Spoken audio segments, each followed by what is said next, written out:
Fatiha.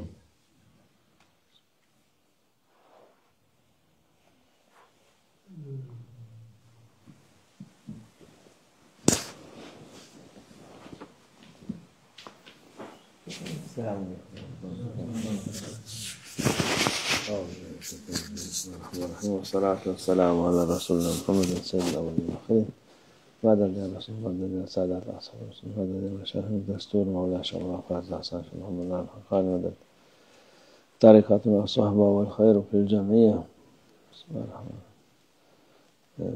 Allah Azze ve Celle buyuruyor İnnâme amvâlikum ve evlâdikum fitne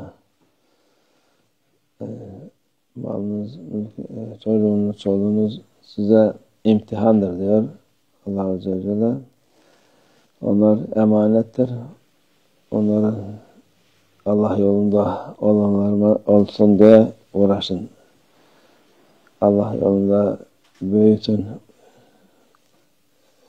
Allah sevdiği kullardan olması için uğraşın. Çocuklarınızı, ailenizi fedakarlık ister. Bazen nefsini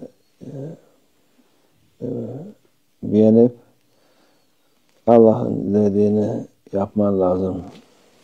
Allah'ın sevdiği şeyler yapmak lazım. En sevdiği, Allah Azze ve Celle'nin sevdiği insanlar genç olup Allah yolunda olanlar. Onları Allah Azze ve Celle sever. Onu sevdiği vakit onlara olan ikram ailelerine de onları yetiştirenlere de ikram olur. Hem daima olur. Onların sonra ondan gelen ameller onlara da fayda eder.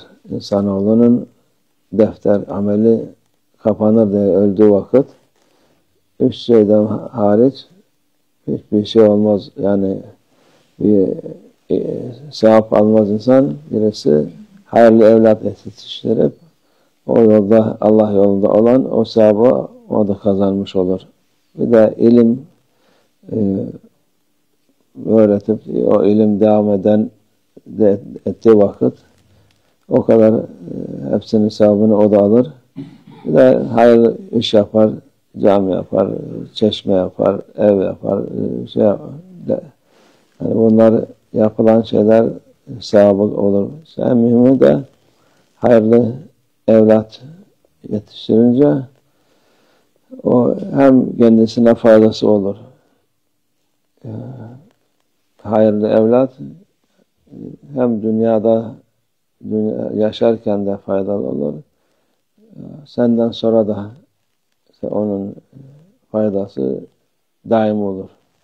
Onun için bu dikkat etmek lazım ki ahir zamanda yaşadığımız için şeytan ve şeytanla beraber olan insanlar musallat olmuşlar. Rahat bırakmıyorlar.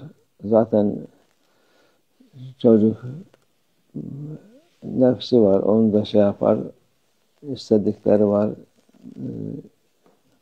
Onları yapsın diye ona yardım ederler. Allah yolunu uzak tutarsın diye yardım ederler. Onu da şey yapsın diye işte çocuklar serbest bırakılır. Ondan sonra benim oğlum böyle, benim kızım şöyle oldu diye şey yapar. Ya fazla baskı yaparlar. O da başka bir şey olur. Daha ters sefer. Hayır umur el-vasat. Peygamber sallallahu aleyhi ve sellem orta halde gitmen lazım. Fazla baskı değil. İyilikle fazla da serbest bırakmak. O da nefsine musallat olur. Nefisten kurtulmak lazım. Her şeyi usulü adamınca İslam'ın öğrettiği gibi Peygamber sallallahu aleyhi ve sellem gösterdiği gibi yetiştirmek lazım ki dengeli olsun, kendini bilsin. Kendini bilen Allah Azze ve Celle bilir.